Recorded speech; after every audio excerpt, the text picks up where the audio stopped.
നമ്മളിത് തയ്യാറാക്കുന്നത് ബട്ടൂരയാണ്. ചന മസാലയുടെ കൂടെയും ബട്ടർ ചിക്കൻ്റെ കൂടെയും ബട്ടൂര നമുക്ക് സെർവ് ചെയ്യാം. ചന മസാല തയ്യാറാക്കുന്ന വീഡിയോ മുൻപ് ഞാൻ അപ്ലോഡ് ചെയ്തിട്ടുണ്ട്. കാണാത്തവർ അത് കണ്ടു നോക്കണം കേട്ടോ. അപ്പോൾ നമുക്ക് നല്ല സോഫ്റ്റായിട്ട് ബട്ടൂര എങ്ങനെ തയ്യാറാക്കാമെന്ന് നോക്കാം. ആദ്യം തന്നെ ഒരു മിക്സിംഗ് ബൗളിലേക്ക് 2 കപ്പ് മൈദ ഇട്ട് കൊടുക്കാം. അതിനുശേഷം 1/4 കപ്പ് റവ, 2 ടീസ്പൂൺ പഞ്ചസാര, 1/2 teaspoon baking powder, 1/4 teaspoon baking soda, ഉപ്പ്, 1/2 കപ്പ് അധികം പുളിയില്ലാത്ത തൈര്. ഒട്ടും പുളിയില്ലാത്ത തൈര് ആവരുത് കേട്ടോ, കുറച്ച് പുളിയൊക്കെ വേണം. ഇതെല്ലാം മിക്സിംഗ് ബൗളിലേക്കിട്ട് നല്ല പോലെ ഇളക്കി യോജിപ്പിക്കണം. ആദ്യം ഒരു സ്പൂൺ ഉപയോഗിച്ച് മിക്സ് ചെയ്തതിന് ശേഷം കൈ വെച്ച് കുഴച്ചെടുക്കാം. ഞാനിവിടെ 1/2 കപ്പ് വെള്ളം എടുത്തിട്ടുണ്ട്. ഇത് കുറേശ്ശെയായിട്ട് ബൗളിലേക്ക് ഒഴിച്ച് കുഴച്ചെടുക്കണം. ആദ്യമേ തന്നെ മുഴുവൻ വെള്ളം ഒഴിച്ചു കൊടുക്കരുത്. അതുപോലെ തൈരിൽ വെള്ളം ഉണ്ടാകും, അതൊക്കെ നോക്കിയിട്ട് വേണം നമുക്ക് വെള്ളം ഒഴിച്ചു കൊടുക്കാൻ. എടുക്കുന്ന തൈരിനും പൊടിക്കൊക്കെ അനുസരിച്ച് വെള്ളത്തിൻ്റെ അളവ് ഓരോരുത്തർക്കും ചെറുതായിട്ട് മാറ്റം ഉണ്ടാകും. ഇതുപോലെ 2-3 മിനിറ്റ് ഒന്ന് ടോസ് ചെയ്തെടുക്കണം. അപ്പോൾ മാവ് നല്ല സോഫ്റ്റായിട്ട് കിട്ടും. മാവ് കുറച്ച് കയ്യിൽ സ്റ്റിക്കി ആയിട്ട് ഇരിക്കണം.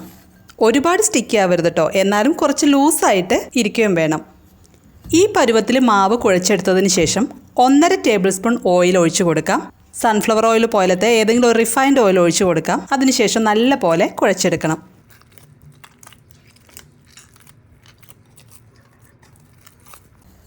നല്ല സോഫ്റ്റായിട്ട് മാവ് കുഴച്ചെടുത്തിട്ടുണ്ട്.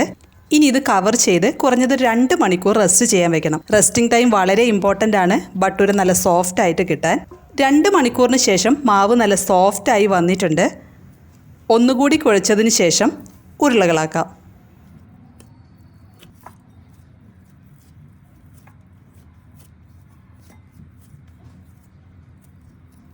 ഇതുപോലെ ബോൾ ഷേപ്പിൽ ഉരുട്ടിയെടുക്കണം. ബോൾ ഷേപ്പിൽ മാവ് ഉരുട്ടിയെടുത്തതിന് ശേഷം കവർ ചെയ്ത് വെക്കണം. തുറന്നു വെച്ചാൽ ഡ്രൈ ആയി പോകും. ഇനി നമുക്ക് ബട്ടൂര പരത്തിയെടുക്കാം. ഒരു ചപ്പാത്തി പലകയിൽ കുറച്ച് മാവ് തൂകി ഓരോന്നായി പരത്തിയെടുക്കാം. ഇഷ്ടമുള്ള ഷേപ്പിൽ ബട്ടൂര പരത്താം. റൗണ്ട് ഷേപ്പിലോ ട്രയാങ്കിൾ ഷേപ്പിലോ ഓവൽ ഷേപ്പിലോ ഒക്കെ നമുക്ക് ബട്ടൂര പരത്തിയെടുക്കാം. ഞാനിവിടെ ഓവൽ ഷേപ്പിലാണ് പരത്തിയെടുക്കുന്നത്.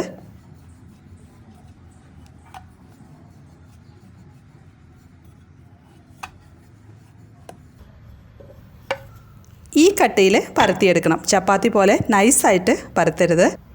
ഇനി പരത്തിയെടുത്ത ബട്ടൂര ചൂടായി കിടക്കുന്ന എണ്ണയിലേക്ക് ഇട്ട് കൊടുക്കാം. നല്ല പോലെ വീർത്ത് പൊങ്ങി വരുന്നുണ്ട്. ഒരു സൈഡ് ലൈറ്റ് ബ്രൗൺ കളർ ആയാൽ മറിച്ചിട്ട് അടുത്ത സൈഡും ഫ്രൈ ചെയ്തെടുക്കാം. 2 സൈഡും മൊരിഞ്ഞു വന്നാൽ എണ്ണയിൽ നിന്നും കോരി ടിഷ്യൂ പേപ്പറിലേക്കോ കിച്ചൺ ടവലിലേക്കോ മാറ്റാം. വളരെ ഈസിയായി തയ്യാറാക്കാൻ പറ്റുന്ന ഒന്നാണ് ബട്ടൂര. 2 മണിക്കൂർ റെസ്റ്റ് ചെയ്യാൻ വെക്കണം എന്നൊഴിച്ച് ബാക്കിയെല്ലാം എളുപ്പമാണ്. 2 കപ്പ് മൈദ വെച്ച് 10 ബട്ടൂര ഉണ്ടാക്കിയിട്ടുണ്ട്.